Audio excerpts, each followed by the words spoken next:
Salam. Salam sejahtera untuk kita semua.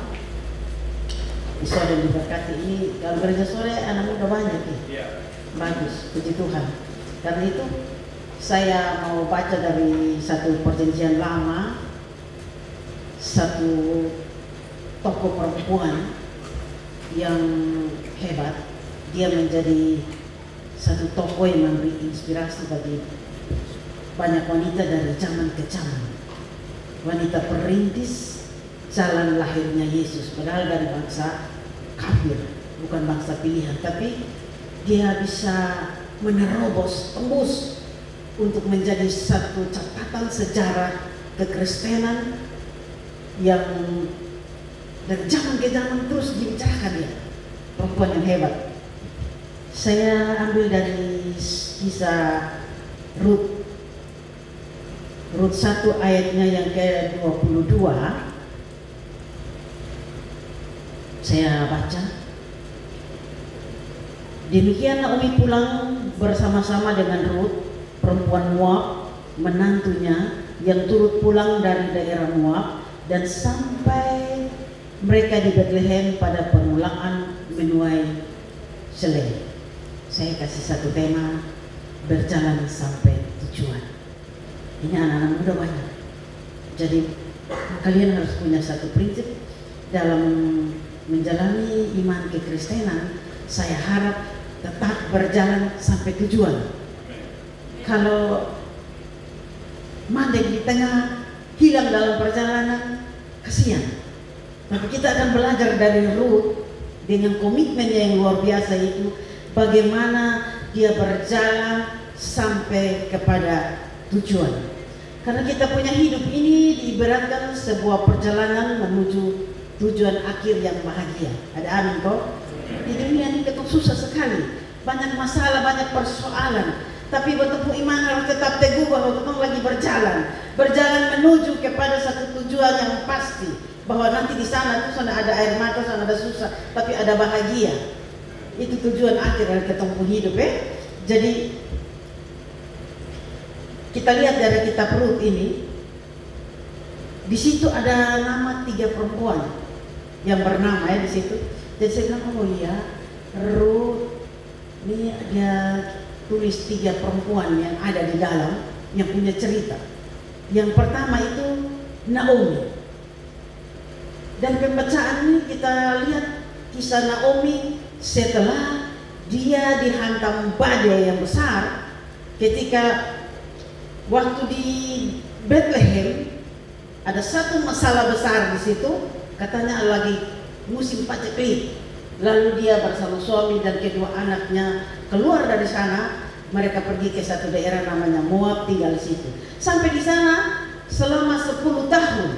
Ternyata di sana tidak ada yang lebih baik dari itu.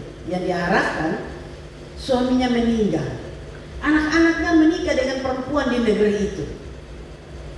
Lalu ternyata meninggal juga. Terakhir dia dengar bahwa ternyata Tuhan sudah memberhentikan Bethlehem. Negeri itu sudah ada kemajuan, sudah ada kemakmuran, sudah ada roti. Lalu dia mengambil keputusan untuk mau pulang ke Bethlehem. Nah, orang yang kedua yang ada nama di situ, Orpa menantunya. Ini Orpa, dia juga mau ikut sama mertuanya. Mereka menangis-menangis, berciuman, terus dibilang kita sama-sama ikut pulang ke negeri ini, ke bangsa. Lalu Naomi bilang begini, sekalipun malam ini saya dapat seorang suami, lalu saya menikah, lalu saya melahirkan anak laki-laki, kapan tunggu sampai dia besar baru menikah dengan kamu? Karena tradisi Yahudi begitu toh. Kalau yang kakak meninggal, adik sambung. Jadi kapan? Ternyata Orpa pikir-pikir, kalau begitu biar kita pulang saja. Dia sudah ikut lagi. Padahal dia sudah jalan di tengah perjalanan, sudah jalan sama-sama. Tapi mungkin dalam perjalanan bersama dengan Naomi dan Rut ini banyak goncangan mungkin susah, mungkin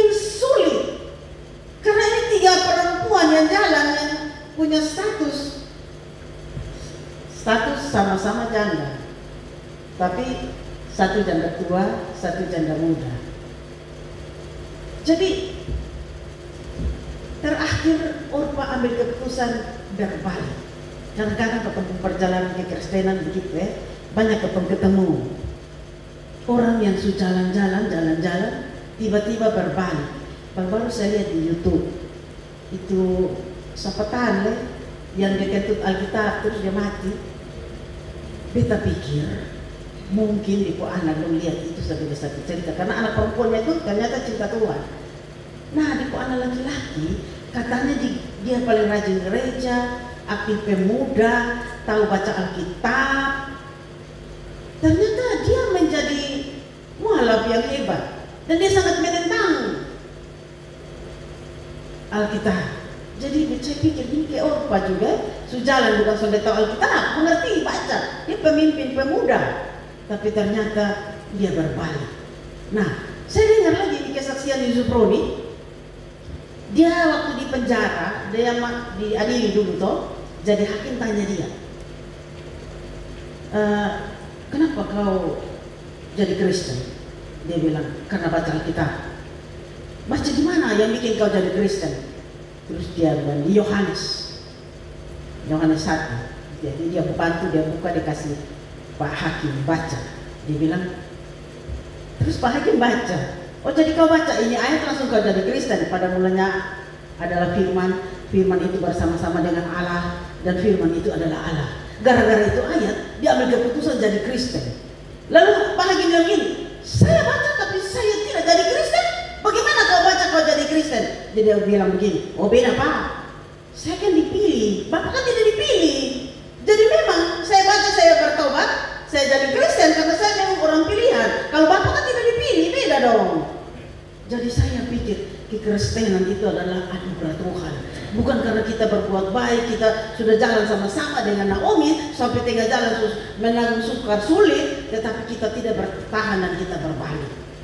Nah ternyata bagaimana dengan Ruth? Ruth itu dia ambil keputusan yang menjadi satu kekuatan, menjadi satu landasan, dia pegang kuat sekali bahwa saya mau ikut engkau ke negerimu, ke Bethlehem. Nah yang saya heran ini, bagaimana ini Ruth mengambil satu keputusan yang kokoh yang menjadi landasan dia untuk dia bisa sampai ke Bethlehem. Dia menjadi orang yang percaya kepada Allah Israel, dan dia punya nama terdaftar dalam silsilah dalam Matius sebagai satu orang yang dia punya silsilahnya lahirnya Yesus. Itu Ruth itu, dia hebat sekali. Tapi saya periksa di catatan Ibrani 11, Ruth langsung ada sebagai daftar orang beriman, kecuali Rahab, perempuan dari luar-luar, tapi dia punya daftar nama masuk di dalam daftar orang-orang pilihan. Jadi saya lihat bahwa Ruth ini luar biasa. Sebab kalau di dalam satu catatan ulangan berapa itu yang dia bilang keturunan Moab tidak boleh masuk bertemu dalam pertemuan jemaat Tuhan, itu tidak boleh sampai 10 keturunan, itu tidak boleh. Tapi Ruth dengan keputusannya yang menjadi satu keputusan dengan kekuatan yang dasarnya kuat sekali, dia bisa patahkan itu ayat itu, lalu dia menjadi orang yang percaya Tuhan. Karena itu sesuai dengan Rut 1 ayat 22 ini, saya mau pilah-pilah dia. Pilah-pilah dia maksudnya begini, ini ayat ini ditulis, saya pakai Alkitab terjemahan 2 ya. Jadi kadang-kadang di kata agak sedikit singkat-singkat, sedikit pendek, tapi tidak merubah dia punya kebenaran firman Tuhan. Ini terjemahan 2 ini disetujui oleh Lembaga Alkitab Indonesia untuk mempermudah pemahaman, karena ada kata-kata yang diulang-ulang. Seperti di sini dibilang pulang bersama-sama dengan Naomi pulang bersama-sama dengan dia hanya pakai satu kata bersama, Ruth tidak pakai kata tambahan lagi, jadi lebih singkat. Nah, saya mau lihat ini ayat 22, saya mau pilah-pilah begini. Demikianlah Naomi pulang bersama Ruth, perempuan Moab itu, menantunya yang turut kembali dari Moab, dobel. Mereka tiba di Bethlehem pada permulaan panen jelai. Jadi saya lihat dalam ini ayat ini, saya bagi satu, dia bilang perempuan Moab itu.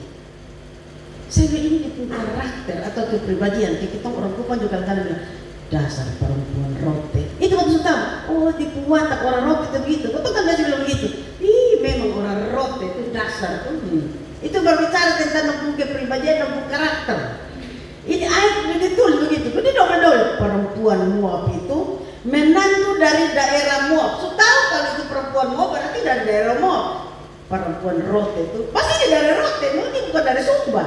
Tapi ini ayat diulang lagi berarti oh ini ada maksudnya. Kalau menantu dari daerah Moab berarti dia berbicara tentang status di kebangsaan. Lalu yang ketiga, sampai ke Bethlehem pada musim permulaan menuai jelai. Jadi tujuannya sampai di sana pada situasi menuai jelai. Jadi apa yang dilakukan ketika situasi penuaian sedang terjadi dan Ruth melakukan itu.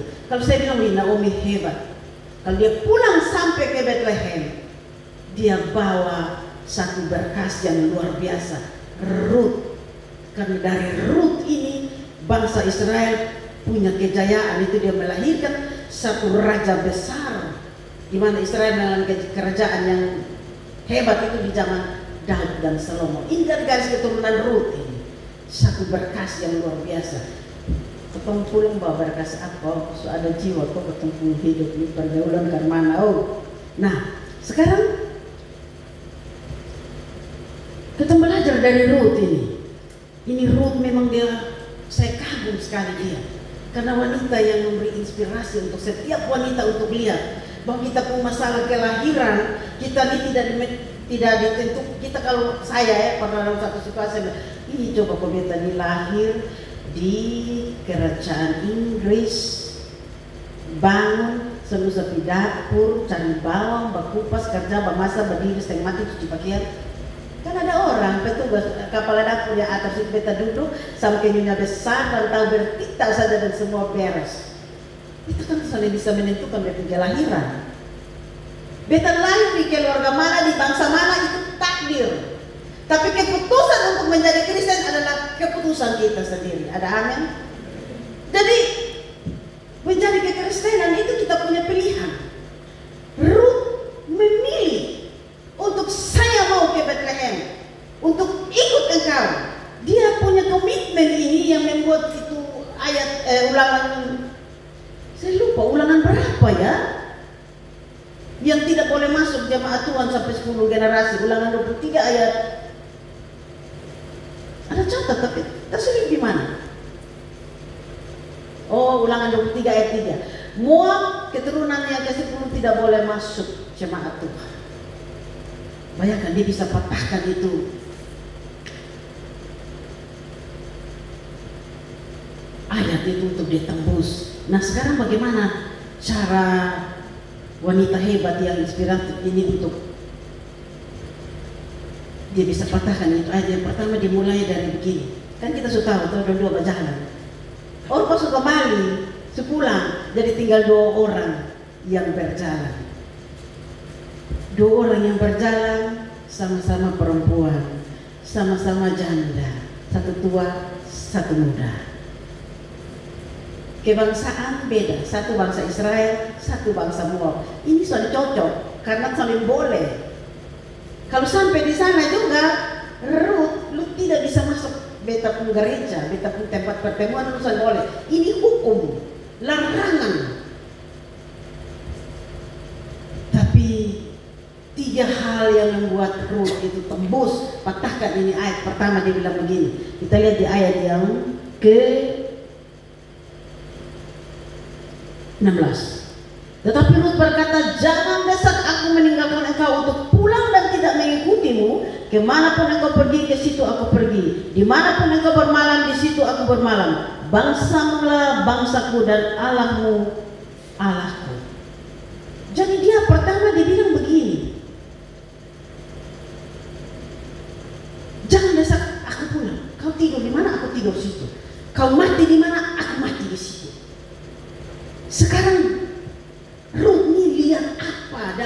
diri Naomi sehingga dia mau mati bersama-sama dengan orang tua. Pada dalam perjalanan yang sukar sulit ini, tidak ada makanan atau susah sekali ini, tapi apa yang ada di dalam diri Naomi sampai Ruth bilang soalnya mati hidup dan aku bersama. Bahkan aku akan lebih celaka lagi kalau aku meninggalkan engkau. Dia bilang tidak, tetap aku ikut engkau. Kenapa? Dua orang, satu tua, satu muda. Saya mau bilang di dalam Titus 2 ayat 3 itu diajarkan begini. Kita baca supaya jangan salah orang. Titus. Sekarang ini saya oh ada. Ya. Demikian juga perempuan-perempuan yang tua hendaklah mereka hidup sebagai orang-orang beribadah. Jangan memfitnah, jangan menjadi hamba anggur, tetapi cakap mengajar hal-hal yang baik. Ternyata dalam perjalanan Ruth ini dia sudah melihat figur Naomi sebagai satu orang tua yang dia jadikan mentor untuk melihat hal-hal yang baik, hal-hal positif, hal-hal yang membangun imannya, sehingga dia ambil keputusan, jangan suruh aku pulang, aku tetap ikut engkau. Untuk pergaulan ini, kita harus melihat satu orang yang lebih senior dari kita yang betul bisa pakai sebagai mentor untuk kita dapat inspirasi apa dari dia. Nah, kalau kita bergaul sama Batak seperti Salomo, ketika dia jadi raja, orang-orang minta supaya pajak diringankan segala macam. Dia minta nasihat pertama kepada orang-orang tua. Ambil dia pikir-pikir, soalnya pasti dia kawan-kawan yang sebaya. Ternyata orang-orang yang sebaya dan dia memberi dia pertimbangan yang berakibatkan hancur dan pecahnya kerajaan Salomo. Jadi kadang-kadang betul mesti ingat bahwa betul perlu sedikit orang yang di atas kita untuk bisa membimbing mengarah ke kita ibu-ibu yang lebih muda. Orang-orang yang lebih muda, kalau dalam satu komunitas kita angkat satu namanya pemimpin, mungkin betul lebih percaya bahwa dia punya satu kelebihan. Nah, kita belajar untuk sedikit tanya dia, sedikit konsultasi dia, sedikit minta dia punya keputusan. Kita bisa hargai itu. Kadang-kadang dalam satu komunitas ada satu komunitas kecil. Kita bilang kita mau ke sana. Oke, sekarang tentukan kostum supaya kita seragam. Lalu kita percayakan satu ibu, tolong tentukan untuk kita. Sepertinya kan ini ibu, dia tentukan satu warna untuk kita pakai. Tiba-tiba yang dari sana, kemana ya? Begini, Anda kacau bisa 1000 warna disodorkan untuk kita mau memilih yang mana. Anda betul bingung. Kita bisa belajar untuk melihat bagaimana betul berkumpul itu. Ada orang-orang yang harus betul dengar, ada orang-orang yang betul harus kancing mulut supaya biar dia bicara. Dan itu serahkan kepada dia untuk ambil satu keputusan. Nah, Ruth dia lihat ada hal yang baik dari Naomi. Dia sudah ambil mentor yang bagus dalam perjalanan iman kita. Tentukan ibu-ibu muda, nona-nona muda, bahwa betul dalam hidup ini betul manusia makhluk yang suka bersosialisasi, suka kumpul. Berarti kita harus punya satu figur yang menjadi contoh. Paling kurang di gereja ini ada. Kalau bukan Pak Gembala, Bapak Gembala, ada ketua-ketua kaum muda, ada ibu-ibu ketua kaum wanita, ada pemimpin-pemimpin apa di sini namanya? Song leader musik. Itu kan ada pemimpin-pemimpin semua. Ketika mereka dipercayakan untuk ada di depan sini, berarti mereka punya otoritas, ada kepemimpinan dari mereka. Kita belajar kalau kita berorganisasi supaya kita bisa mantap, betul jalan, betul sudah bisa terpecah di dalam perjalanan seperti Orpa yang berbalik, tapi betul akan jalan sampai kepada tujuan. Ada amin? Nah, ini yang kedua. Yang kedua, ketika Ruth sudah melihat ada hal positif dari Naomi, mereka terus berjalan, jalan terus. Dia pegang komitmen karena dia mau ikut satu mentor yang mengarahkan bahwa Allah hidup. Mungkin namanya orang Israel ya, mereka jalan biar di negeri manapun mereka terlalu pegang teguh mereka punya hukum Tuhan. Mereka tidak akan ikut itu bangsa-bangsa punya kata aturan. Jadi Ruth ini lihat ada hal yang positif. Kenapa dia mau buang waktu, buang tenaga untuk tahan di mulut yang tadi dia bilang, jangan dasar aku pulang, kemana engkau mati aku pergi. Dia pegang di perkataan, walaupun rugi, tapi berkomitmen. Mazmur 15 ayat 4 dibilang begini, orang yang berhak naik ke gunung Tuhan ialah orang yang pegang komitmen walaupun rugi. Ini Ruth bikin begitu dengan Naomi. Biar capek, biar Ruth belum tahu apa. Beta masih muda, pasti Bepi kerja setengah mati kan. Belum tahu dia Bethlehem itu apa yang ada di sana. Belum tahu itu negeri. Beta yang kasih makan ini orang tua nih. Tapi dibilang biar rugi. Beta mau naik ke gunung Tuhan. Beta rohani mau naik. Dan kalau ketemu datang gereja ada rugi sedikit, ada hujan angin badai, ada halangan-halangan. Tapi potong harus rela letakkan itu untuk datang ke rumah Tuhan. Beta rasa ada ibu-ibu muda kesian. Kalau hanya alasan anak, soal ada yang jaga rumah. Hei, rumah berlian berapa kilo? Lusa bisa tutup. Tapi dia tutup di mall dia ada. Kalau dia tutup di pesta dia ada. Tapi kalau di gereja, soal ada yang jaga anak, soal ada yang jaga rumah. Saya ini pikir-pikir, bagaimana begitu ya? Pikir-pikirlah ibu-ibu. Janganlah rugi sedikit sudah apa-apa. Tapi bertempung rohani Tuhan perhitungkan. Ada amin? Nah, yang kedua, yang menjadi landasan kuat untuk Ruth bisa sampai ke Bethlehem ialah dia bilang apa? Bangsamu adalah bangsaku. Padahal kita sudah tahu, Ruth ini kan bangsa Moab. Bagaimana lu lepas lu pun jati diri, lu pun status lu punya kebangsaan itu, lalu lu bilang bangsamu adalah bangsaku. Dia bisa menyangkal dia punya diri. Kenapa? Dia arahkan matanya pada tujuan. Bahwa di sana ada kehidupan. Kadang-kadang betul masuk di dalam satu keyakinan bahwa beta mau setia ada Yesus, beta mau ikut Yesus, beta mau percaya Yesus. Tapi kau paling suka lihat ke belakang. Beta ini orang roti, orang tua ada roti. Beta masih ingat waktu masih kecil dulu, kalau Natal itu negeri di seberang laut. Kebiasaan tradisi kan harus bawa rampe siram di kubur. Jadi ketemu bapak mama dong bikin rampe lalu di pinggir laut berdiri di situ kesiram rampe dengan anggapan bahwa ini rampe ini nanti mungkin dibawa sampai di rote sana. Itu tradisi. Itu ada dunia gelap. Nah kalau ketika kita sudah jadi Kristen, apakah kita bisa meninggalkan tradisi-tradisi ini? Kolose 2 ayat 8. Bisa Kolose 2 ayat 8.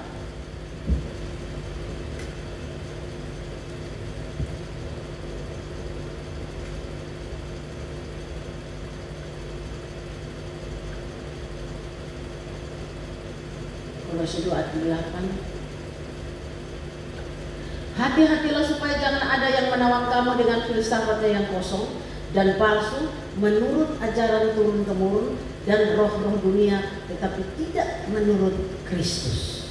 Galatia 4 ayat Galatia 4. Saya baca ayat 9-10.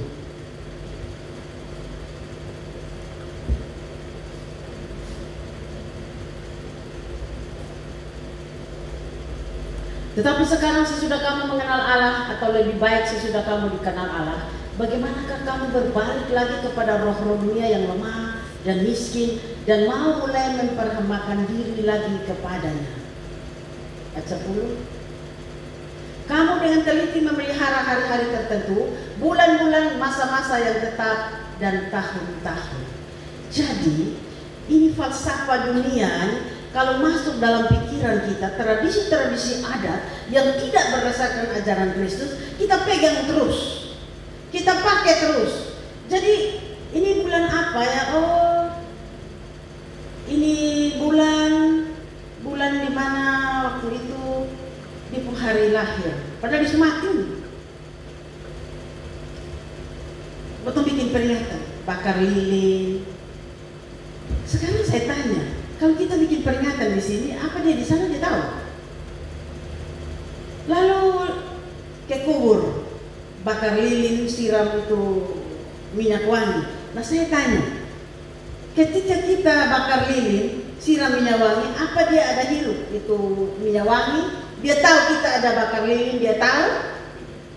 Tidak tahu, dia tidak ada di situ. Tapi yang ada itu setan kuburan. Nah kalau setan kuburan dia bangkit datang, itu tadi Kolose 2 itu roh-roh yang miskin. Dia akan gorogoti kita punya harta kekayaan. Sudah habis itu dia bikin kita sakit. Sakit berobat di rumah sakit bertahun-tahun tidak pernah sembuh. Bilang obat ini manjur, nanti saya tapi obat lain, ini obat ini. Tapi tidak pernah sembuh, hanya mati dari itu penyakit. Kenapa? Lalu kita menyanyi, kita bilang darah Yesus berkuasa. Mana buktinya? Malu. Kenapa?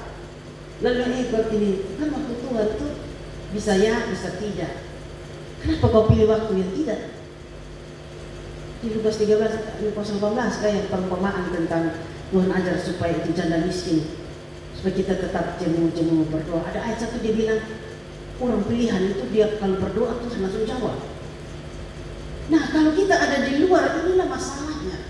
Kalau kita sendiri angka 5 dia bilang begitu.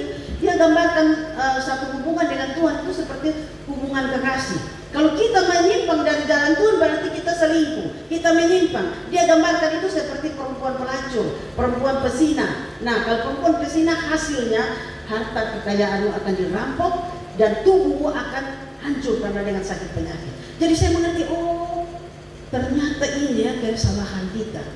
Ketika kita terlibat dengan dunia orang mati, siap sudah. Coba kita lihat, ada satu ritual Kisah di Bilangan 25. Ketika orang Israel berjalan, mereka sampai di satu tempat namanya di Midian. Di situ Alkitab mencatat bahwa mereka berzina dengan perempuan-perempuan Moab dan ikut turut dalam ibadah mereka dan memakan korban persembahan orang-orang Moab itu. Saya cari tahu model ibadah model apa ini sehingga Tuhan marah sekali waktu itu. Lalu 24.000 orang Tuhan hantam dia dengan tulah, sakit penyakit dan langsung mati. Model ibadah apa yang dilarang Tuhan? Saya dapat di dalam Mazmur 106 ayat 28. Coba.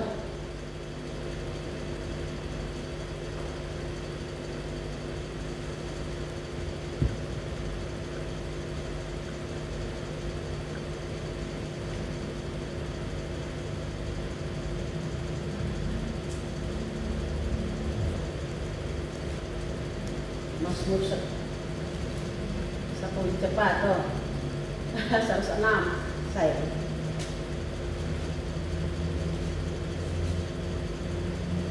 106 ayat 28. Mereka berpaul pada Baal Peor dan memakan kurban-kurban sembelihan bagi ilah-ilah yang mati. Nanti di ayat terjemahnya bilang kurban bersembah bagi orang-orang mati. Nah, kalau kita hadir dalam ritual ibadah orang yang memperingati kematian orang mati, kita pergi ke situ, kita kan, aduh ini pemimpin yang datang, mari duduk di depan, duduk di depan. Kalau orang bilang mari bangkit berdiri, mereka pasti berdiri. Duduk. Mereka punya ritual, ikut terus. Awas, Tuhan marah sekali, Tuhan cemburu. Kenapa Tuhan cemburu? Karena kita tidak menghormati Dia. Allah kita adalah Allah Abraham, Allah Ishak dan Allah Yakub, adalah Allah orang hidup, bukan Allah orang mati. Jadi itu hati-hati sekali. Ada beberapa teman kita biasa hadir dalam orang komunitas yang suka ibadah, bikin ibadah ucapan syukur untuk orang mati. Namanya teman, namanya kawan. Jadi ikut hadir. Nah, saya bilang kenapa kalian tidak duduk saja di belakang, namanya sahabat. Tapi boleh hadir, makanan tidak salah. Tapi ritual ibadahnya itu yang menyakiti hati Tuhan. Karena Paulus bilang begini, cawan ucapan syukur ini bukan cawan kepada roh jahat. Allah punya ya Allah punya, dunia punya pada dunia punya. Jangan kamu campur lalu kamu ikut. Itu adalah salah satu ritual dalam penyembahan berhala. Nah kita tidak sadar, kita toleransi. Namanya teman. Seperti ini di Bilangan 25. Tuhan marah sekali. 24.000 orang waktu itu kena tulah dan mati. Jadi hati-hati. Jangan sampai kita jadi korban karena kita mengikuti roh-roh dunia yang lemah dan miskin ini. Yang menggorogoti kita punya kondisi rohani kita. Lalu kita ambil. Nah, karena itu Ruth bilang, bangsa mula adalah bangsaku. Dia tinggalkan di pun tradisi Moab. Dia sudah etap yang kedua ya, tradisi adat dia kasih tinggal. Sekarang kita masuk kepada etap yang ketiga, keputusan ketiga Ruth. Komitmen yang luar biasa yaitu dia bilang, Allahmu adalah Allahku. Ruth mengakui bahwa Allahnya Naomi adalah Allah Abraham, Allah Ishak, Allah Yakub, Allah orang hidup, bukan Allah orang mati. Saya punya teman, dia kalau dia suami sudah meninggal, jadi kalau suami pas hari ulang tahun, hari mati, selamat ulang tahun sayang, dengan para kudus. Jadi saya mau tanya, di sana ada bulan bintang, matahari yang berganti hari kok, jadi di umur bertambah di sana kok. Jadi kalau kau selamat di sini dia dengar di sana kok. Doakanlah kami yang masih bersiar di ini. Siapa yang ajar orang mati berdoa kasih orang hidup? Heran.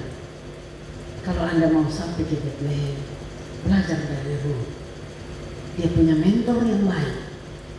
Dia ingat, lihat contoh orang-orang yang bisa diteladani supaya kita berjalan bersama. Yang kedua, tradisi adat dia tinggalkan dan dia mengakui Allah Israel, Allah orang hidup.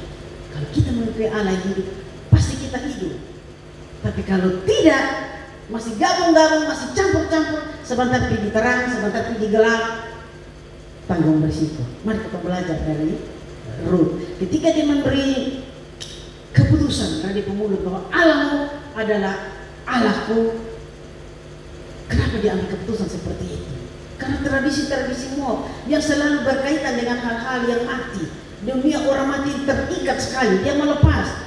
Jadi itu dia ambil satu keputusan. Mazmur 6 ayat 6, saya catat beberapa ayat yang menyangkut tentang larangan-larangan kita untuk supaya ikut ini firman Tuhan, supaya jangan sampai terjebak. Karena tawaran-tawaran dunia ini terlalu kuat. Sebentar orang bikin celebration apa kita tidak tahu, ini tidak mengerti ini apa. Padahal dia ada bikin ulang tahun di pung nenek, di pung bayi yang sudah mati, dia ada bangkit, gali, dia kasih pakai baju, mete-mete. Kita tidak tahu, kita ikut, kita gabung. Apalagi disuruh kita nanti jadi singer ya. Kita rasa kita melayani Tuhan, tapi kita tidak kenal mesbah siapa yang didirikan ini. Orang-orang Israel waktu jalan sampai di Midian, mereka tidak bisa membedakan mana Allah Israel dan mana Allah orang Midian waktu itu, orang Moab. Mereka gabung dan satu berdiri dan berpikir bahwa roh yang ada padaku lebih besar dari roh dunia ini. Taat pada firman Tuhan, jangan bangga diri ambil ayat pakai tangan untuk itu ayat bela diri. Tunduk dan taat bahwa Allah kita adalah Allah orang hidup. Jadi Mazmur 6 ayat 6 itu dibilang begini, dalam maut orang tidak ingat Tuhan. Tahu dia sudah mati, masih suruh dia ke berdoa kasih kita yang hidup nih. Masuk akal, bisa baru orang di bawah tuh kasih komen, amin, amin. Dia sama. Mazmur 30 ayat 10. Dapatkah debu bersyukur kepadamu? Upacara syukuran. Debu sudah kemarin itu bersyukur. Ada. Jujur ada.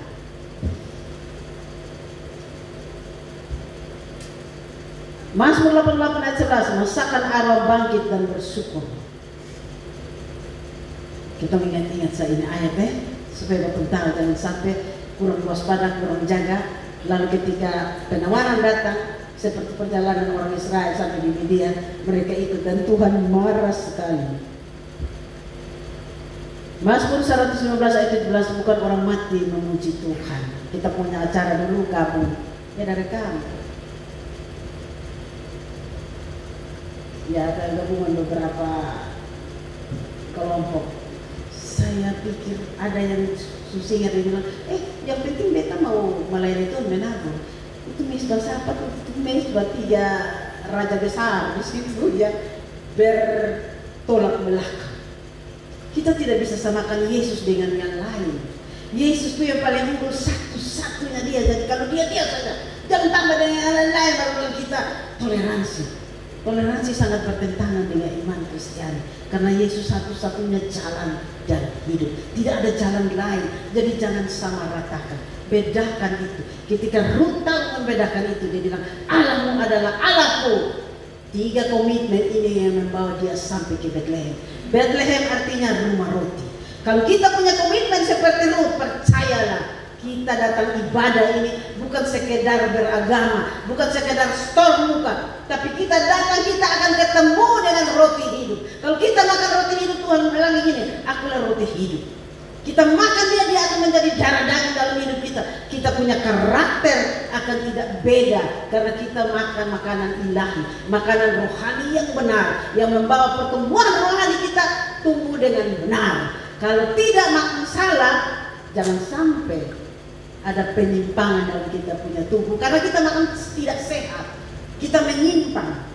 Dokter Andi itu dia bilang begini, salah satu penyimpangan sel dalam tubuh yaitu penyakit kanker, tumor atau apa, itu akibat dari salah satu mengikuti ritual ibadah yang berkaitan dengan orang mati. Bukunya ada di saya, boleh pinjam dan baca. 12 biji kawan, di kawan baca satu-satu ya, itu dokter. Jadi mari kita belajar dari roti ini, punya komitmen. Kita belajar, kita harus memiliki satu, mentor yang baik. Dua, lepaskan adat tradisi dan mengakui Allah kita, Allah orang hidup. Kita hidup, kita tidak akan terikat dengan ritual-ritual yang berkaitan dengan orang mati. Karena itu bukan kekristenan yang benar, tapi itu jebakan-jebakan Batman supaya kita anak-anak pilihan. Dalam Markus berapa dia bilang begini, itu mujizat-mujizat yang dilakukan itu tujuannya untuk menyesatkan orang-orang pilihan. Jadi hati-hati, jangan sampai kita terjebak. Ada amin? Karena itu ibu-ibu yang baik, bapak-bapak yang luar biasa, kita belajar dari grup ini. Kita beribadah datang maksudnya untuk ketemu Yesus. Dia yang lain dipuji, diagungkan. Dia roti hidup yang memberikan kita hidup bukan sampai sekarang saja di lubang kubur, tapi akan masuk di dalam kekekalan. Karena itu berjalanlah sampai tujuan. Jangan seperti Orpa yang berbalik di tengah jalan. Jaga generasi kita supaya tetap teguh, karena Ruth memberikan satu inspirasi untuk kita sepanjang zaman. Perempuan-perempuan gereja-gereja Tuhan, dan secara eskatologi perempuan adalah gereja-gereja Tuhan yang terus akan berbicara tentang Ruth, yang memberikan satu sumbangan untuk kita. Kita ini turunan di luar seperti Ruth orang Moab, tapi karena kasih karunia kita mendapat keselamatan karena anugerah. Karena itu pegang teguh komitmen. Kalau cinta Tuhan, setia dengan Tuhan. Tadi itu lagu bilang apa? Berapa harga yang harus kubayar, aku tetap setia. Ikut Tuhan itu sangat enak, rugi banyak, susah banyak. Orang bikin kita harus mengampuni dia. Rasanya ditunggu saja baru puas. Tapi Alkitab bilang jangan balas. Berdoa lagi ke dia, memberkati dia. Susah, tapi harus. Karena perjalanan kita sedang menuju kepada sasaran yang tepat. Yang tepat yaitu ketemu Yesus. Ada amin? Kita angkat satu pujian. Kita merenungkan